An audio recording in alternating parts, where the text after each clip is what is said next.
Kung sino po yung makakita sa ano ko, sana naman tumawag na lang po sa number na ibinigay namin. Ipagbigay alam nyo na lang po kung nasaan siya ngayon. Nag-aalala po ako, wala na siya. Pinaghahanap ngayon ang 16 anyos na binata na 3 araw nang nawawala. Dumulog ang nanay na si Marionette upang matulungan siyang mahanap ang anak na isang person with disability. At 3 ng Enero nang huli nilang makasama ang anak na si Malex Solo Cortez. Inihatid umano ng anak ang kaibigan nito sakay ng kanyang bisikleta, ngunit simula noon ay hindi na nakabalik si Malex.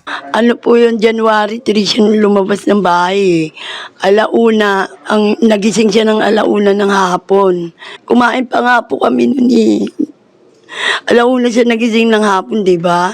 Ngayon, alas 3, ay mga 2:30, kumain kami. Hindi na nga po siya nagpaalam sa akin, ang alam ko na sa labas. Kundi lang po nabanggit nitong kuya niya, asan si Malex? Hindi ko po alam na nawawala kasi lagi lang po nasa labas yun eh. Nandiyan na nakikipaglaro, ganyan. Ngayon, may nagyaya sa kanya na bata din. Nagpahatid papunta Riverbank. Pero ang sabi ng ganun ng bata, iniwan lang daw po siya sa simbahan ng Manggahan, Santa Lucia. Yan yung anak ko daw po, bumalik na yung bata, dumiretso na, papunta Riverbank. Pero yung bata nakarating sa magulang niya. Pero yung anak ko hindi na po nakabalik hanggang ngayon. Napag-alaman na no read, no write ang nawawalang binata.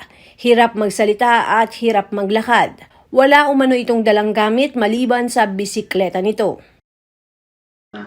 Pangalan niya po Malex Solo Cortez. Ang buhok niya po kulay itim. Barber cut po yung buhok niya.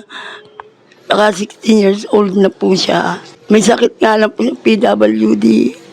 Bulol po siya magsalita na parang paika-ika, maglakad. Ngayon, sando po na blue, yung hanggang dito po, na parang jersey style. Pero sky blue po ang kulay ng damit niya. Tapos yung short niya, kulay black po ata. Hindi ko na po napansin eh, kung anong kulay. Basta yun ang alam ko, kulay black. Parang BMX, ang kulay niya blue na may gold. Yun po ang kulay ng bike eh. Hindi ko po alam kung naligaw siya o ano. Ilang araw ng tuliro at umiiyak ang ina na patuloy na iniikot ang mga kalapit na lugar upang matunto ng anak. I-report ko na po sa pulis, saka sa barangay. Una sa barangay, sa pulis dito sa may Ever, dito sa may Sub 8, tsaka po sa San Isidro, na-report ko na rin po sa Kainta. Wala pa po hanggang ngayon. Wala pa po. May nakapagsabi lang po na nakita raw sa gate 5. Jollibee. Tapos ngayon may nakakita raw po sa San Mateo. Hindi ko po alam kung saan eh.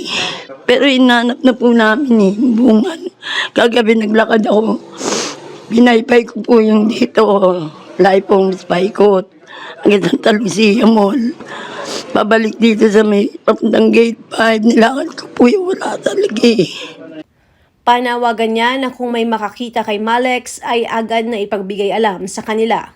Kung sino po yung makakita sa ano ko, sana naman tumawag na lang po sa number na ibinigay namin. Ipagbigay alam nyo na lang po kung nasaan siya ngayon. Nag-aalala po ako, wala na siya. Ako si Luan Peñano para sa latest ng iNews Pasig.